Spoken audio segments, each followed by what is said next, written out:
Greetings. Welcome to this month's video, Rock Your Life tip.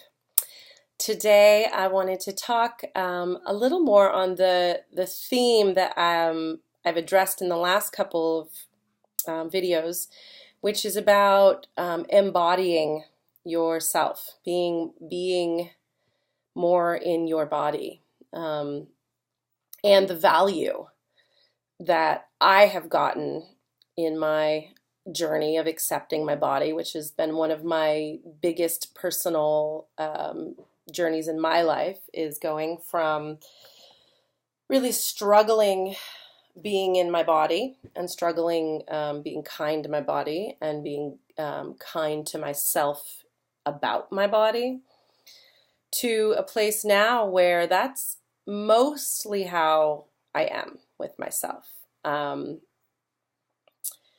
As I mentioned before, I might not look it completely, but I'm technically obese. I'm probably 30 pounds overweight.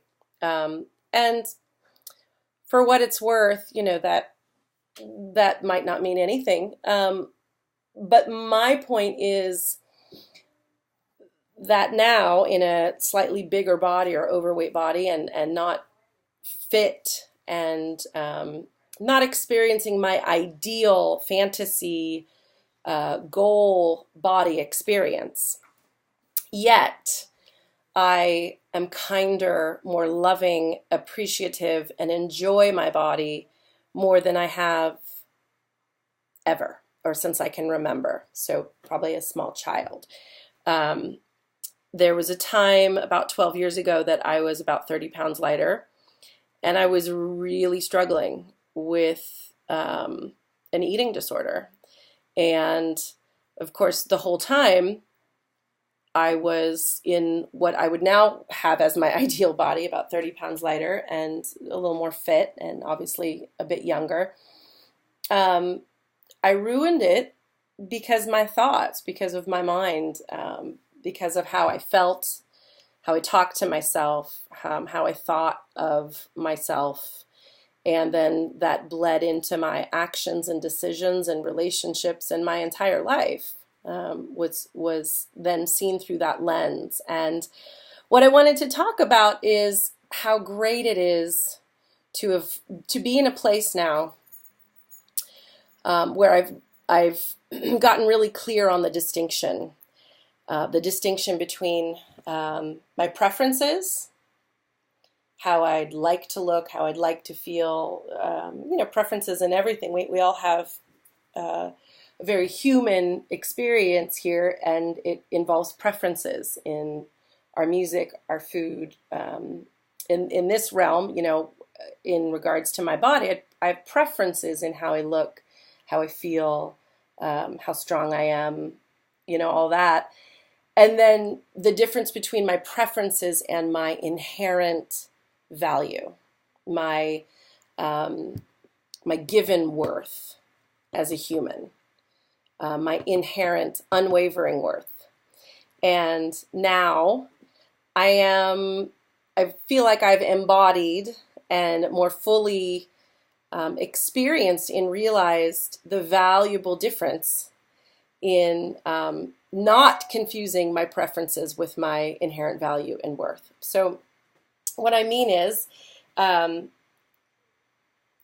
like a lot of other people, put so much pressure and importance on my preferences.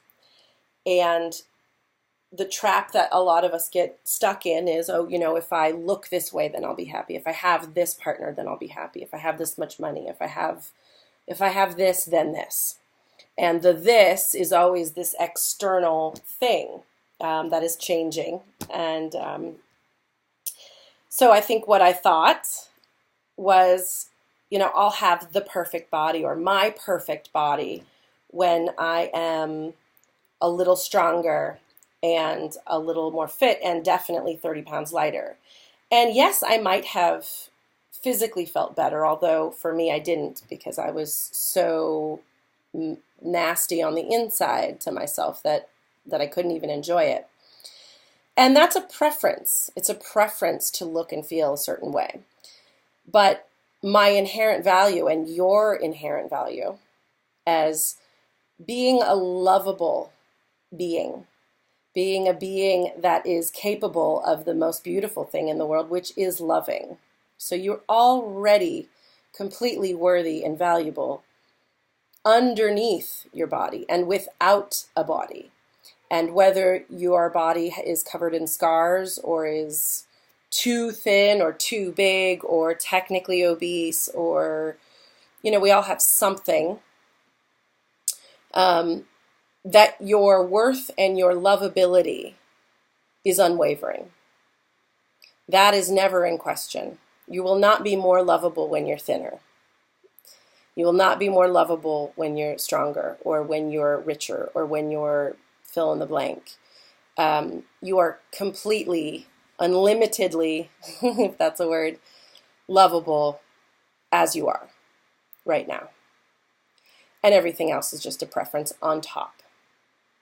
And now that my life is organized in that way, it's easy to know what's important. It's easy to respect myself, love myself, value myself, know my worth, and others' valuability, lovability, and worth, and realize that everything else is just like the icing on the cake. It's just the decoration. And that's valuable too.